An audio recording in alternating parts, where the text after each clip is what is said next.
Hello everyone, फिर से स्वागत है आपका मेरा आयुर्वेद चैनल पर, जिसमें कि हमने डॉक्टर बिलाल अहमद वानी की रिसर्च मेथोडोलॉजी बुक की सीरीज स्टार्ट की हुई है। चैप्टर नंबर 3 तक हम कंप्लीट कर चुके हैं। अब चैप्टर नंबर 4 पर आते हैं। चैप्टर नंबर 4 का नाम है scientific writing and publication guidelines. Chapter number 3 था जो हमारा मेथड यूज़ करा गया था रिसर्च प्रपोजल या प्रोटोकॉल को करने में। तो जब हमारी रिसर्च पूरी हो जाती है, फिर रिसर्च प्रोटोकॉल हमारा पूरा हो चुका है, उसके बाद आती है हमारी साइंटिफिक राइटिंग, या फिर हम उसको जर्नल में कैसे उसको पब्लिश करें, तो पब्लिकेशन गाइडलाइंस के बारे में। इसमें सबसे पहले आता है broadly medical papers are of 2 type. सबसे पहले presentation of the class scientific work propose to be done. अब आप कोई वर्क करना चाहते हैं, उसके लिए अगर आप कोई चीज़ प्रेजेंट कर रहे हैं, उसके लिए अगर आप प्रेजेंटेशन दे रहे हैं वो। और सेकेंड आता है presentation of scientific work done by the team. अब जो आपने रिसर्च कर ली है, उसके बाद जब आप प्रेजेंटेशन देते हैं, एक वो आता है, एक है रिसर्च से पहले प्रेजेंटेशन और एक है रिसर्च के बाद प्रेजेंटेशन। फिर आता है हमारा list of papers relevant to clinical trial. अगर आप कोई क्लिनिकल ट्रायल कर रहे हैं तो उसके लिए क्या क्या आपको लिस्ट ऑफ पेपर्स चाहिए, मतलब उसके लिए आपको क्या प्रोटोकॉल फॉलो करना है, या फिर उसके लिए क्या किन चीज़ों की ज़रूरत पड़ेगी। तो इसमें है सबसे पहले application for permission of clinical trial, application for research grant और प्रोटोकॉल। तो जो पहले 3 है, एप्लीकेशन फॉर परमिशन जो है क्लिनिकल ट्रायल की, और फिर रिसर्च ग्रांट और प्रोटोकॉल, ये आता है हमारा परमिशन फॉर साइंटिफिक वर्क। मतलब आप जो अपने साइंटिफिक वर्क के लिए परमिशन मांगते हैं, तो उसमें ये हमारी 3 चीज़ें ज़रूर यूज़ होती हैं। एक तो परमिशन होगा क्लिनिकल ट्रायल का एप्लीकेशन, फिर रिसर्च ग्रांट की एप्लीकेशन देंगे, और एक आपका जो प्रोटोकॉल जो आप फॉलो कर रहे हैं उसका पूरा ब्यौरा आप इसमें देंगे। फिर नेक्स्ट आता है हमारा एसओपीज और केस रिपोर्ट फॉर्म। एसओपीज मतलब स्टैंडर्ड ऑपरेटिंग प्रोसीजर, और केस रिपोर्ट फॉर्म्स जो हैं वो इंटरनल डॉक्यूमेंट हैं। The only external agency who read this and those involve in monitoring and audit of clinical research work. जो external agency होती है वो सिर्फ एसओपीज को और केस रिपोर्ट फॉर्म को सिर्फ पढ़ती है, ठीक है। SOP specifies procedure for various functions connected with clinical trial and are read by all team members.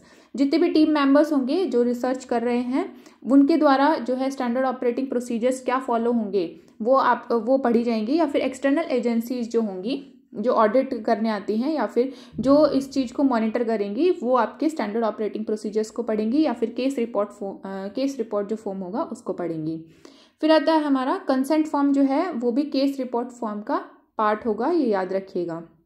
अब जो हमारे 6th और 7th पॉइंट है, ट्रायल रिपोर्ट या स्टडी रिपोर्ट और पेपर फॉर पब्लिकेशन। ये है हमारा प्रेजेंटेशन, मतलब जो आपने काम कर लिया उसको आप कैसे प्रेजेंट करेंगे, उसको कॉन्फ्रेंस में प्रेजेंट करना, सेमिनार में प्रेजेंट करना, या फिर किसी जर्नल में पब्लिश कराना, वो आता है हमारा 6th और 7th पॉइंट। अब नेक्स्ट हमारा पीयर रिव्यू। पीयर रिव्यू आपने बहुत सुना होगा। तो पीयर रिव्यू का मतलब होता है evaluation of work done by 1 और more people of similar competence. मतलब आपने कोई वर्क करा, उसके बाद जो उसका रिव्यू करेगा, मतलब जो लोग उनका रिव्यू करेंगे, तो उसको हम बोलते हैं पीयर रिव्यू। तो ये क्या होगा, हमारा इवेल्युएशन हो गया आपके काम का। अगर आपने या आपके साथियों ने मिलके कोई काम करा है, उस पर जो है इवेल्युएट जो करेंगे उसको, वहाँ वो होता है हमारा peer review. Peer review is also called as referring, is the process of subjecting an author's scholarly work, research or ideas to the scrutiny of other who are expert in the same field. अब मान लीजिए आपने और आपके साथियों ने कोई research करी है, आप उसे रिव्यू के लिए भेज रहे हैं, तो वो पीयर रिव्यू होगा। मतलब जैसे आप आयुर्वेद में कोई रिसर्च कर रहे हैं, तो वो आयुर्वेद के एक्सपर्ट्स के पास आपका जो है आर्टिकल या आपका मैटर जो है भेजा जाएगा, उसको हम रेफरिंग भी बोलते हैं। मतलब आपका जो आर्टिकल या फिर आपकी जो भी मैटर है उसको आपने रेफर कर दिया है एक्सपर्ट्स के पास, तो वो हो जाता है हमारा पीयर रिव्यू। वो आपके जो है आर्टिकल को, आपकी रिसर्च को रिव्यू करते हैं, वो होता है पीयर रिव्यू।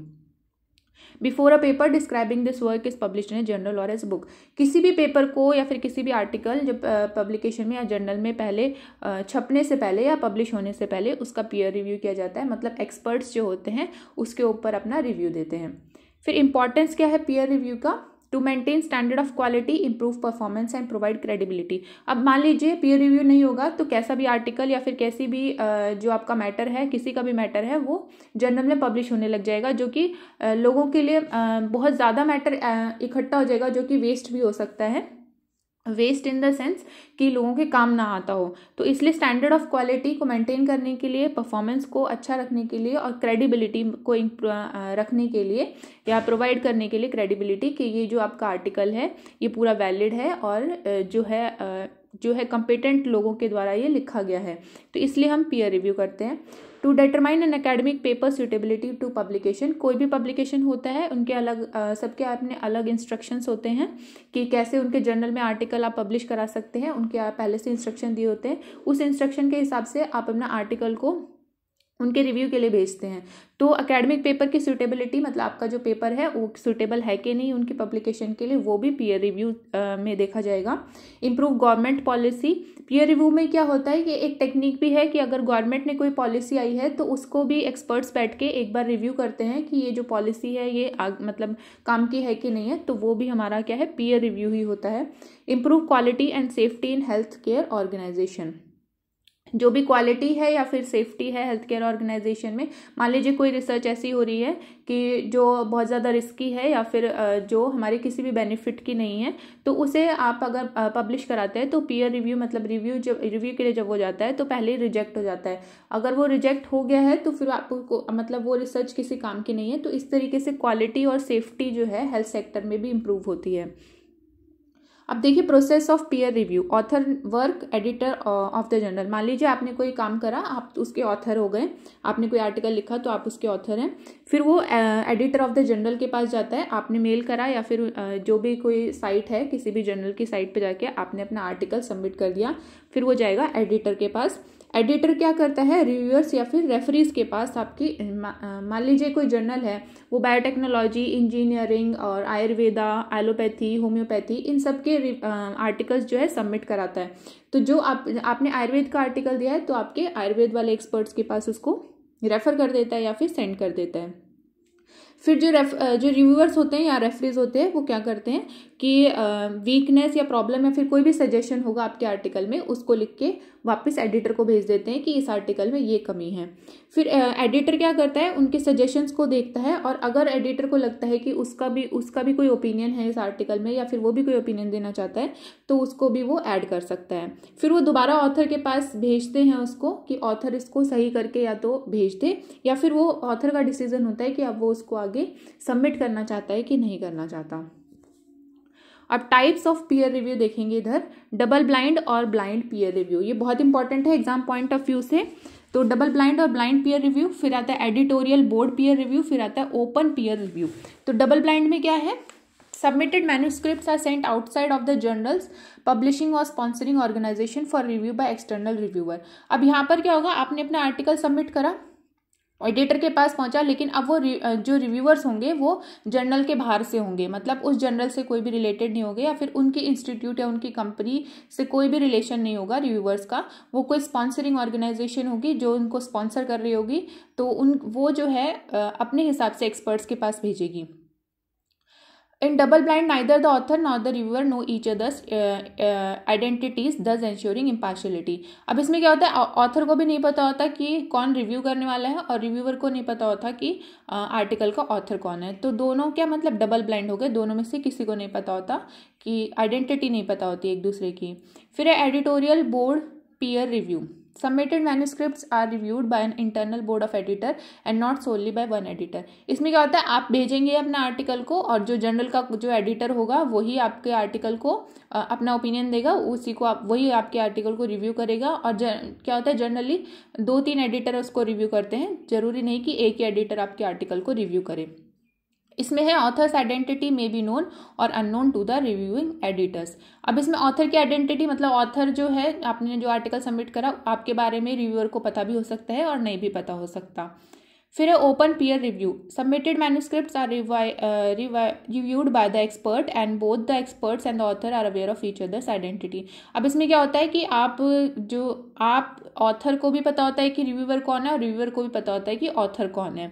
तो sometimes authors are encourage to suggest possible reviewers. कई बार क्या होता है, किसी जर्नल में जब आप अपना आर्टिकल सबमिट करते हैं तो उसमें ऑप्शन दिया जाता है कि आप किससे अपना रिव्यू कराना चाहते हैं या फिर किससे अपना रिव्यू नहीं कराना चाहते हैं।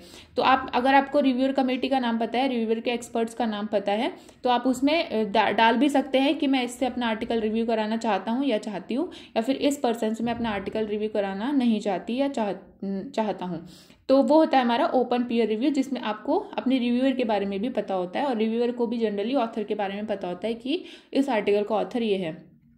तो सुपरफिशियली देखेंगे डबल ब्लाइंड में दोनों में से किसी को नहीं पता होता, ऑथर और रिव्यूअर दोनों को नहीं पता होता। और जो आपका आर्टिकल होता है वो एक्सटर्नल सोर्स के पास जाता है, मतलब जर्नल जो है उसके पास नहीं रहेगा, अंदर नहीं रहेगा, वो बाहर भेजेगा आपके रिव्यू करने के लिए आर्टिकल को। एडिटोरियल बोर्ड में क्या होता है, जो आपका एडिटर होता है वही रिव्यू करता है, और वो एक एडिटर नहीं होता, 2-3 एडिटर भी हो सकते हैं, जिसमें से ऑथर की आइडेंटिटी रिव्यूअर को पता भी हो सकती है और नहीं भी पता हो सकती।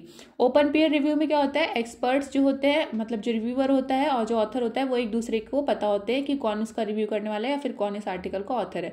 तो आइडेंटिटी जो है इनमें ओपन पीयर रिव्यू में दोनों की पता होती है। और कई बार जर्नल्स भी आपसे पूछ लेते हैं कि आप किससे अपना आर्टिकल रिव्यू कराना चाहते हैं। अब journal of Ayurveda integrative medicine, इसकी बस फुल फॉर्म देख लीजिए, JAIM की। ये जब आर्टिकल सबमिट करते हैं तो पहले इंस्ट्रक्शन लिखी होती है, जिस भी आप पब्लिकेशन में आर्टिकल देना चाहते हैं उनका इंस्ट्रक्शन टू ऑथर्स लिखा रहता है। तो ये सारी वैसी ही गाइडलाइंस हैं, इनको एग्जाम पॉइंट ऑफ व्यू से इतनी इंपॉर्टेंट नहीं है, तो इनको पढ़ने की भी जरूरत नहीं है। जब आप आर्टिकल सबमिट करते हैं तो आप पहले से ही उसको पढ़ के उसके बाद आर्टिकल सबमिट करते हैं, तो उसी टाइम आप कर लीजिएगा। अब नेक्स्ट है कॉन्सोर्ट guideline. कॉन्सोर्ट means consolidated standard of reporting trial. इसकी फुल फॉर्म बहुत इंपॉर्टेंट है, याद रखिए। जब आप किसी भी ट्रायल को, क्लिनिकल ट्रायल को रिपोर्ट करते हैं तो उसका जो स्टैंडर्ड होता है वो आता है कॉन्सोर्ट में, consolidated standard of reporting trial. इसमें रैंडमाइज कंट्रोल ट्रायल्स आते हैं। It was developed by a group of scientist and editors to improve the quality of reporting, RCTs, randomize control trial. It was first publish in 1996 and revised in 2001 and 2010। तो याद रखिएगा RCTs के लिए जो चीज है वो है, जो गाइडलाइन है वो है consort guidelines. The main product of consort guideline is consort statement, which is an evidence-based complete set of recommendation for reporting RCTs. Exam में आता है कि रैंडमाइज कंट्रोल ट्रायल को रिपोर्ट करने के लिए कौन सी गाइडलाइंस हैं, तो बहुत ही इंपॉर्टेंट है कंसोर्ट गाइडलाइन। इसमें देखिए the statement consist of a checklist and a flow diagram. तो जो कंसोर्ट गाइडलाइंस है उसमें क्या है, एक चेकलिस्ट होगी और एक फ्लो डायग्राम होगा जो ऑथर यूज करेंगे अपने रैंडमाइज कंट्रोल ट्रायल को रिपोर्ट करने के लिए। नेक्स्ट देखिए, after an expert meeting in 2007 the consort statement has been revised and published as the consort 2010 statement. तो जो अभी रिसेंट है वो मतलब कंसोर्ट 2010 स्टेटमेंट है, जो रिवाइज्ड स्टेटमेंट है। इसमें क्या है, तो कंसोर्ट 2010 में जो स्टेटमेंट थी उसमें 25 आइटम चेकलिस्ट किया, मैंने पीछे बताया था, एक चेकलिस्ट होगी और फ्लो डायग्राम होगा। तो 25 आइटम होंगे हमारे चेकलिस्ट में, कंसोर्ट में, और एक फ्लो डायग्राम होगा। The checklist item focus on reporting how the trial was designed, analysed and interpreted. जो चेकलिस्ट आइटम होते हैं उसमें क्या होता है कि ट्रायल को डिजाइन कैसे किया गया, एनालाइज कैसे किया, या फिर उसको इंटरप्रेट कैसे किया गया। और फ्लो डायग्राम जो होता है वो प्रोग्रेस दिखाता है कि पार्टिसिपेंट्स की क्या प्रोग्रेस रही, या आपके सैंपल की क्या प्रोग्रेस रही आपके ट्रायल के दौरान। अब आ जाइए page number 67, referencing and bibliography. मैंने लास्ट चैप्टर में भी रेफरेंसिंग को छोड़ दिया था, मैंने बोला था नेक्स्ट चैप्टर में उसका अच्छे से दिया गया है रेफरेंसिंग और बिब्लियोग्राफी के बारे में। तो बहुत ही ज़्यादा इंपॉर्टेंट है। रेफरेंसिंग के मेथड पूछ लेते हैं, एग्जाम्पल देखिए कि ये रेफरेंसिंग मेथड कौन से टाइप का है। तो आगे हम टाइप्स भी पढ़ेंगे रेफरेंसिंग की। सबसे पहले आता है citation. Citation is a reference to a published और अनपब्लिश्ड सोर्स। साइटेशन की जो डेफिनेशन है, सुपरफिशियल डेफिनेशन, वो मैंने नीचे लिखी हुई है, आप एक बार इसको देख लीजिएगा और अपनी बुक में लिख लीजिएगा। A citation is the way you tell your readers that certain material in your work came from another source and gives your reader the information necessary to find that source again. अगर मान लीजिए आप कोई article लिख रहे हैं, तो आप अगर कहीं से मैटर किसी का कोई उठाते हैं तो आप उस पर मतलब वो हो जाएगा आपका साइटेशन, कि आपने किसी और का मैटर उठाया है, ताकि आपके जो रीडर है वो एक उसको कन्वीनियंस हो जाए उस चीज को या फिर उस मैटर को दोबारा पढ़ने के लिए। मान लीजिए आप कोई मैथ्स की बुक लिख रहे हैं और आपने उसमें फिजिक्स का कोई थ्योरम डाली है। तो मैथ्स की बुक में अगर आप फिजिक्स की कोई थ्योरम डालते हैं, किसी भी फिजिक्स में मान लीजिए किसी भी साइंटिस्ट की या फिर किसी के द्वारा कोई बुक लिखी गई है उसकी थ्योरम, तो आपने मैथ्स का एक सॉल्यूशन करा और नीचे आपने साइटेशन डाल दिया कि फिजिक्स की XYZ बुक में से। तो जो फिजिक्स XYZ है वो है हमारा साइटेशन, कि आपने वहां से वो एग्जाम्पल साइट करा है। फिर दोबारा पढ़ेंगे। A citation is the way you tell your readers that certain material in your work came from another source. मतलब आप अपने रीडर को बताते हैं कि आपका ये पार्ट है, जो मटेरियल का, जो आपकी आर्टिकल का ये पार्ट है, वो किसी और सोर्स से आया है। And give your readers the information necessary to find that source again. और आप अपने रीडर को एक कन्वीनियंस देते हैं, आप अपने रीडर को बताते हैं कि ये मटेरियल मैंने उस सोर्स से लिया है, ताकि रीडर उस सोर्स को भी डायरेक्टली जाके पढ़ सकें। अब देखिए, a citation is an abbreviated alpha numeric expression embedded in the body of an intellectual work for the purpose of acknowledging the relevance of the work of others to the topic of discussion at the spot where the citation appears. अब citation क्या, alpha numeric expression होता है। मतलब आप scientist का नाम लिखेंगे या फिर किसी भी ऑथर का जिसका आप एग्जाम्पल या फिर जिसका मैटर आप अपने मैटर में डाल रहे हैं, तो उसका अल्फा न्यूमेरिक मतलब या तो पेज नंबर होगा उसकी बुक का, और ऊपर से बुक के ऑथर का नाम भी होगा। तो ऐसे होता है साइटेशन। अब कई बार पूछ लिया जाता है, जैसे आप फॉर्म्स वगैरह भरते हैं तो कितना साइटेशन है आपका, मतलब ये साइटेशन मतलब ये होता है कि आपका मैटर कितने लोगों ने यूज करा है, तो वो हो जाएगा आपके लिए साइटेशन। मान लीजिए आपने डायबिटीज पे आयुर्वेद में कोई काम करा, ठीक है, और आपने कोई नया फैक्ट दिया या फिर कोई ऐसा फैक्ट दिया जिसको दूसरे लोग एज ए एग्जाम्पल यूज कर रहे हैं। तो ए स्टूडेंट ने, मान लीजिए हर्षिता ने कोई डायबिटीज पे काम करा है, और उसका जो एक दो फैक्ट है वो क्या दीपक ने यूज करे हैं। तो जो दीपक जब यूज करेगा तो जो वो होगा साइटेशन, मतलब हर्षिता का जो मैटर है वो साइट करा गया है दीपक के द्वारा, तो वो होता है हमारा साइटेशन। तो सोर्स क्या हुआ, हर्षिता, और साइटेशन कौन कर रहा है, दीपक। लेकिन आप कोई फॉर्म भरते हैं तो आपके लिए मतलब साइटेशन के नंबर आपको मिलते हैं कि हर्षिता का एक बार साइट हुआ है, मतलब एक साइटेशन का पॉइंट मिला है इसको, क्योंकि दीपक ने उसका एग्जाम्पल यूज करा है या फिर दीपक ने उसको एज अ सोर्स रखा है। अगर आपको ये चीज़ समझ नहीं आ रही है तो प्लीज़ आप कमेंट बॉक्स में कमेंट डाल दीजिएगा, मैं इसको और समझाने की कोशिश करूँगी। नेक्स्ट है reference. Reference is a relation between objects in which one object designate or act as a means by which to connect or link to another object. Reference का मतलब आपको समझ में आ गया होगा कि आप किसी चीज़ का रेफरेंस जब देते हैं, मान लीजिए फुट नोट में दे रहे हैं, जैसे आपने ऊपर कुछ लिख दिया और आपने फुट नोट में उसका रेफरेंस दे दिया। मान लीजिए आपने चरक संहिता से कुछ लिया है और आपने इंट्रोडक्शन में अपने चरक संहिता का कोई श्लोक लिख दिया, तो श्लोक के ऊपर आप जब सुपरस्क्रिप्ट में 1-2 नंबर डाल के ऐसे लिखते हैं और फिर नीचे जो फुट नोट में उसका रेफरेंस देते हैं कि चरक संहिता सूत्र स्थान ऐसे करके, तो वो होता है हमारा रेफरेंस। या फिर सबसे लास्ट में, अपने आर्टिकल के सबसे लास्ट में भी अगर आप रेफरेंस को दे रहे हैं, उसको कोट कर रहे हैं, तो वो भी होता है हमारा referencing. In academics and scholarship, the author, title, date, information in bibliographies and footnotes specifying complete work of the people is called reference. मैंने बताया आपको ऑथर, टाइटल, डेट, मतलब जैसे आपने चरक संहिता से लिया, चरक संहिता के सूत्र स्थान कौन सा अध्याय, तो ये आप जो पूरा डालेंगे फुटनोट में, वो होता है हमारा रेफरेंस। बिब्लियोग्राफी क्या होता है, bibliography is a list containing details about sources of information on a specific topic. List sources क्या हो सकती है, books, newspaper, websites and articles from academic journal. Bibliography में आपकी सारी चीज़ आएंगी, जैसे आपने मान लीजिए विकिपीडिया से कोई मैटर उठाया है या फिर आपने कोई गवर्नमेंट साइट से कोई मैटर उठाया है, तो वो भी हमारा सारा आ जाएगा बिब्लियोग्राफी में।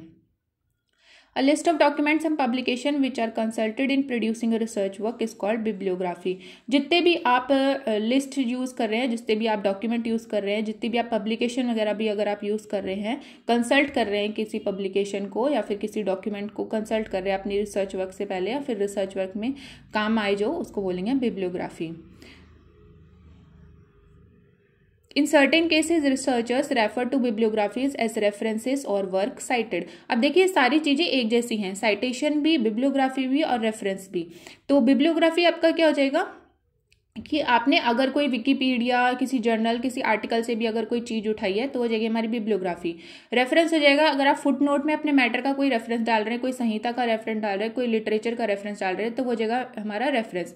और साइटेशन क्या होता है कि अगर आप किसी और का फैक्ट को अपने फैक्ट में यूज़ कर रहे हैं या फिर साइट कर रहे हैं उसका एज एन एग्जाम्पल कि उसने भी ऐसा रिसर्च करा था तो मैं भी ऐसे कर रहा हूँ, तो ये हो जाता है हमारा साइटेशन।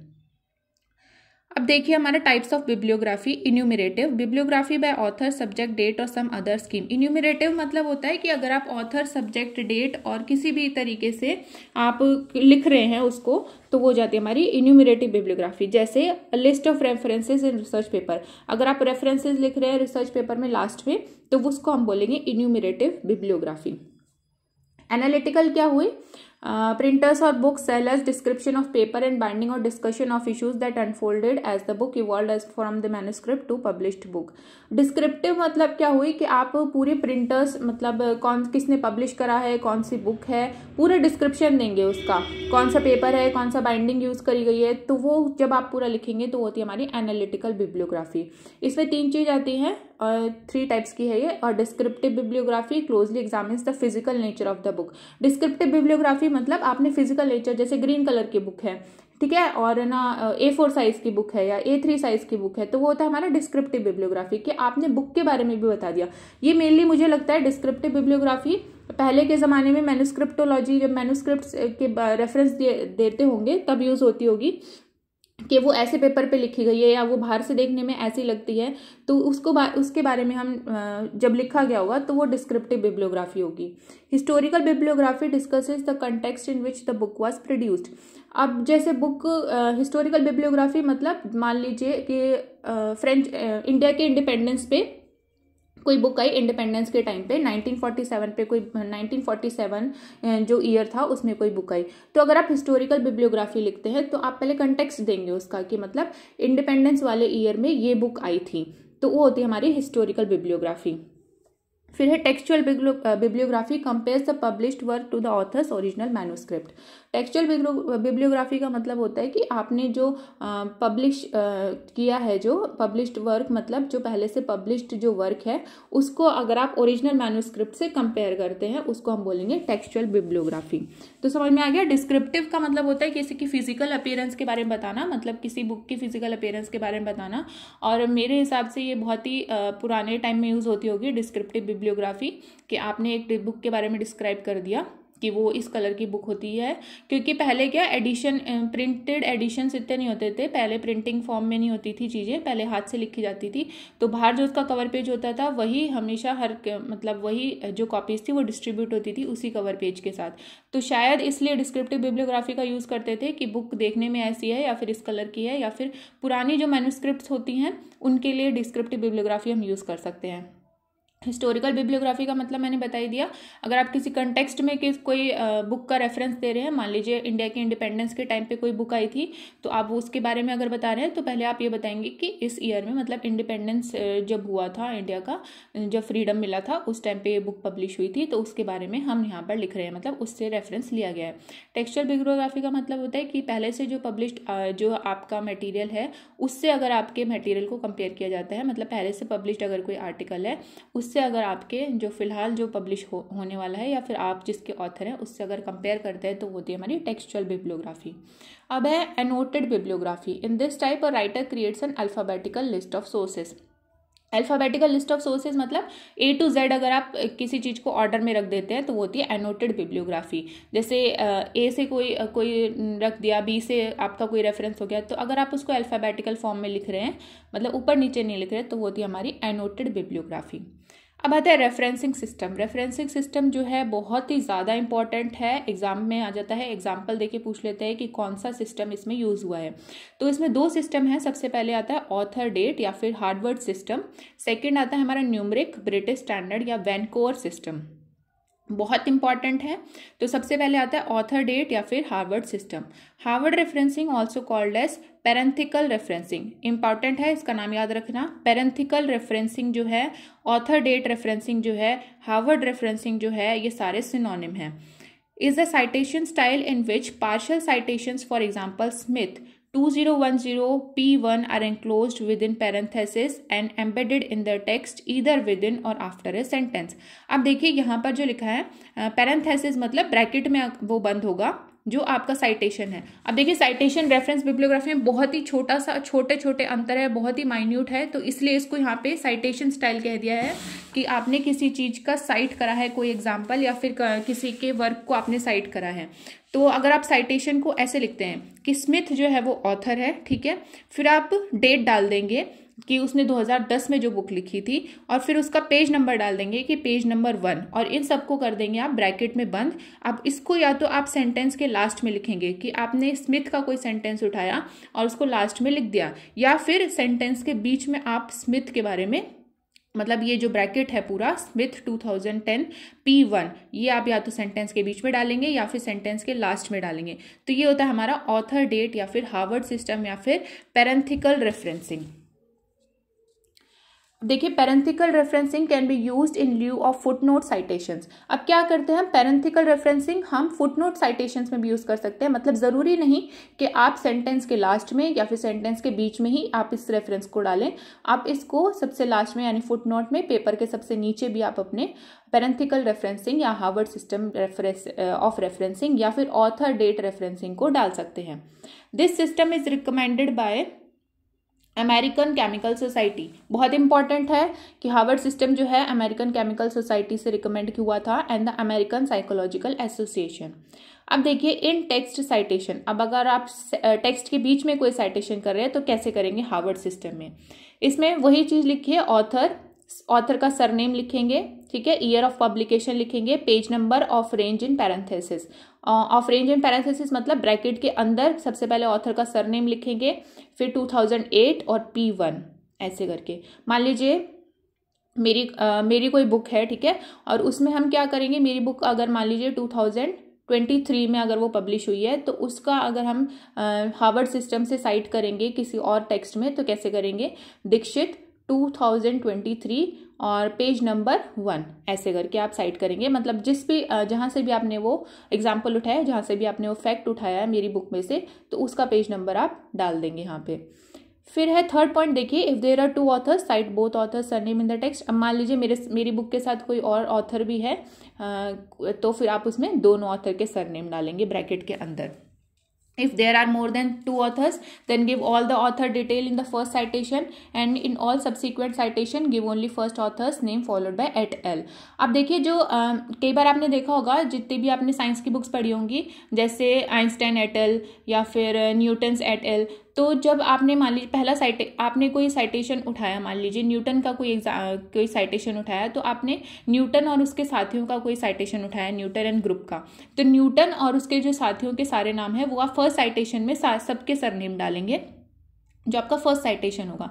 लेकिन अगर उसके बाद आप उसी मतलब उन्हीं की बुक से या फिर उन्हीं के द्वारा जो चीज़ें बताई गई हैं उसी का साइटेशन अगर आप रिपीट कर रहे हैं या फिर उसी का साइटेशन आप दोबारा यूज़ कर रहे हैं, तो फिर आप क्या करेंगे, सिर्फ फर्स्ट ऑथर का नाम डाल के एट एल कर देंगे, ठीक है। फिर if the writer wants to cite multiple work by one author published in the same year, then differentiate between them by adding lower case letter ABC after the year. अब क्या करते हैं, जैसे मान लीजिए मल्टीपल वर्क करा है, मान लीजिए मैंने एक ही ईयर में 3-4 बुक निकाल दी है, ठीक है, तो अब मान लीजिए 2023 में मैंने 3 बुक निकाल दी है, तो अब क्या करेंगे हम, जो साइटेशंस जो डालेंगे, मेरी बुक का अगर कोई साइट करना चाहता है तो उसमें क्या डालेगा, दीक्षित 2023 मतलब 2023 और ABC मतलब पेज नंबर 1A जो मेरी बुक A सबसे पहले आई है, फिर पेज नंबर 5B ऐसे करके डालेंगे, ताकि जो आपकी ABC जो बुक आई है, जो मतलब जो आपकी क्रोनोलॉजिकली जो बुक्स आई हैं उनके बारे में आप ऐसे करके डाल सकते हैं। इसके बाद कोई ज़्यादा इंपॉर्टेंट नहीं है, जो इंपॉर्टेंट था वो मैंने कवर कर लिया है। फिर list source and referencing list या बिब्लियोग्राफी, और bibliography represent a collection of full reference to all the sources cited using the Harvard system in the main body of the text. अब आप बिब्लियोग्राफी लिख रहे हैं तो हार्वर्ड सिस्टम से लिखेंगे, हार्वर्ड सिस्टम आपको समझाई दिया कैसे है। अब नेक्स्ट आता है Vancouver system, numeric system, author number system, British standard. तो वैनकूवर सिस्टम जो है, वैनकूवर रेफरेंस स्टाइल और the author number system is a citation style that specifies punctuation, casing of the titles and italics. This style is used by Medline and PubMed. ये बहुत important है, Medline और PubMed के द्वारा जो है क्या यूज़ किया जाता है, वैनकूवर रेफरेंस स्टाइल, जिसको हम बोलते हैं ऑथर नंबर स्टाइल।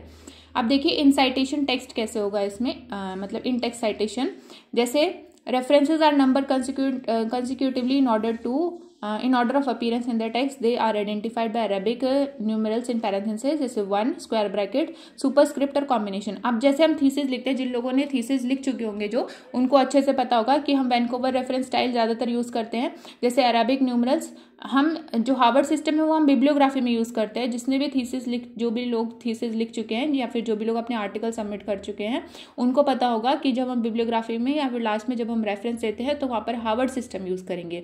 और अगर जब आप जो आप फुट नोट में जब डालते हैं तो आप वैंकूवर रेफरेंस स्टाइल यूज़ करते हैं। जैसे पेज के नीचे अगर आप कोई रेफरेंस डालते हैं तो ऊपर क्या करते हैं, मान लीजिए आपने कोई श्लोक लिख दिया तो उसके ऊपर आप छोटा सा 1 बना देते हैं, मतलब उसके सुपरस्क्रिप्ट में आप 1 बना देते हैं, ठीक है, या फिर 2 बना देते हैं, या फिर ब्रैकेट में 1 लिख देते हैं, या फिर स्क्वायर ब्रैकेट में 1 लिख देते हैं। तो उसको हम बोलेंगे कि जो हमारा इनसाइटेशन टेक्स्ट जो अब हुआ है, मतलब जो ये वाला जो सिस्टम है उसको हम बोलेंगे वैंकूवर रेफरेंस स्टाइल। तो याद रखिएगा जब भी हम अपने आर्टिकल्स लिखते हैं या फिर जो भी हम थीसिस बनाते हैं, अगर फुट नोट में अगर आपने ऐसे लिखा है सुपरस्क्रिप्ट और सबस्क्रिप्ट करके अगर आपने रेफरेंस डाले हैं या फिर इनसाइटेशंस डाली हैं तो उसको हम बोलेंगे वैंकूवर रेफरेंस स्टाइल। फिर है listing sources in reference list या bibliography. References are listed in numerical order based on the number given to each citation within the text. अब मान लीजिए आप लास्ट में लिखना चाहते हैं तो लास्ट में भी आप ऐसे करेंगे कि न्यूमेरिकल ऑर्डर्स में लिखेंगे। जैसे जहाँ पर 1 2 3 4 ज़्यादातर हम क्या करते हैं, हमेशा फुट नोट में करते हैं, क्योंकि थीसिस बहुत बड़ी होती है, आर्टिकल भी कई बार 5-10 पेजेस का हो जाते हैं। तो उसमें क्या होता है, लास्ट तक आते आते आप जो है अपने रेफरेंसेस को अच्छे से डाल नहीं पाते हो। मतलब मान लीजिए आपने फर्स्ट पेज पे 1 2 3 4 आपके 4 रेफरेंस हो गए, तो आप कोशिश करिए कि आपके जो रेफरेंसेज है वो फुट नोट में ही आ जाए। मतलब वैंकूवर स्टाइल जो इन टेक्स्ट साइटेशन है वो ज़्यादा यूज़ होते हैं, ताकि आपको कोई कन्फ्यूजन ना रहे और जो आपके रीडर्स हैं उनको भी कोई कन्फ्यूजन ना रहे, वो सीधा आपके रेफरेंस को पेज के नीचे देख सकते हैं। और अगर आपको लास्ट में डालना है तो आप न्यूमेरिकल ऑर्डर्स में, जैसे आपने पूरी थीसिस में मान लीजिए आपके 100 साइटेशंस आ गए या फिर 100 आपकी रेफरेंसिंग आ गई, तो 1 2 3 नंबर डाल के आप सबसे लास्ट में भी उसको लिख सकते हैं। फिर आता है हमारा thesis desertion contents and structure. Thesis जो है ग्रीक वर्ड है, समथिंग पुट फोर्थ, मतलब कुछ किसी चीज़ को भी आगे लेकर आना है या फिर आगे रखना, वो है थीसिस। और डिजर्शन है वो डिजर्शियो, लैटिन वर्ड है, उसका मतलब है पाथ। डिजर्शन एंड थीसिस में भी कंसिडर्ड एज ग्रे लिटरेचर। इसको हम ग्रे लिटरेचर भी कह सकते हैं। मतलब ये एक लिटरेचर हो जाता है जिसपे कि रिसर्च होती है, ये रिसर्च वाला लिटरेचर है, इसलिए इसको हम ग्रे लिटरेचर कहते हैं, जिसको कोई यूज़ कर सकता है। अब आता है रिसर्च आर्टिकल स्ट्रक्चरिंग, इमरैड जिसको हम बोलेंगे। बहुत ही इंपॉर्टेंट है ये, इसको भी याद रखिएगा कि आप अगर अपने रिसर्च आर्टिकल बनाते हैं तो किस फॉर्म में बनाएं या फिर क्या स्ट्रक्चर फॉलो करना है। According to American National Standard for preparation, अब इमरैड की फुल फॉर्म क्या है देखिए, introduction, materials and method, result and discussion is often refer to as IMRAD. तो जब भी आप अपना आर्टिकल लिखते हैं, जो लोग आर्टिकल लिख चुके होंगे उनको पता होगा कि सबसे पहले हम इंट्रोडक्शन लिखते हैं, फिर मटेरियल्स एंड मेथड लिखते हैं, फिर उसका क्या रिजल्ट है वो लिखते हैं, और फिर लास्ट में डिस्कशन। ये सारी चीज़ आपको पता है, एग्जाम पॉइंट ऑफ व्यू से भी इतनी इंपॉर्टेंट नहीं है। तो यहाँ पर ये चैप्टर खत्म होता है। इस चैप्टर में जो इम्पॉर्टेंट चीज़ थी वो थी एक तो रेफरेंसिंग, कि आप रेफरेंसिंग कैसे करेंगे, कौन सा सिस्टम यूज़ होगा। ये एग्जांपल देके पूछ लेते हैं कि कौन सा सिस्टम है ये रेफरेंसिंग का। फिर एक बिब्लियोग्राफी है, बिब्लियोग्राफी के बारे में भी आप अच्छे से पढ़ लीजिएगा। फिर एक साइटेशन है, साइटेशन अगर आपको समझ में ना आया हो तो कमेंट में मुझे डालिए, मैं उसको फिर से समझाने की कोशिश करूंगी। फिर आपका आता है कॉन्सर्ट गाइडलाइन। कॉन्सर्ट गाइडलाइन में आपकी 25 आइटम चेकलिस्ट में आती है और एक फ्लो डायग्राम होता है। कॉन्सर्ट जो है वो रैंडमाइज कंट्रोल ट्रायल को रिपोर्ट करने के लिए यूज़ होती है गाइडलाइन, ये याद रखिएगा। और फिर आता है आपका पीयर रिव्यू आता है। पीयर रिव्यू के टाइप्स आते हैं और पीयर रिव्यू क्या होता है वो आता है। और list of paper relevant to clinical trial ये आता है। तो आज के लिए इतना ही। चैप्टर नंबर 4 कंप्लीट हो गया। नेक्स्ट लेक्चर में चैप्टर नंबर 5 पढ़ेंगे। जिसको भी कोई सजेशन हो या फिर कोई भी क्वेरी हो तो वो कमेंट सेक्शन में कमेंट कर सकते हैं, मैं ज़रूर उसे सॉल्व करने की कोशिश करूँगी। अगर कोई सजेशन भी होगा वीडियोस के लिए तो वो भी आप डाल सकते हैं, मैं अपने आप को इम्प्रूव करने की पूरी कोशिश करूँगी। Thank you.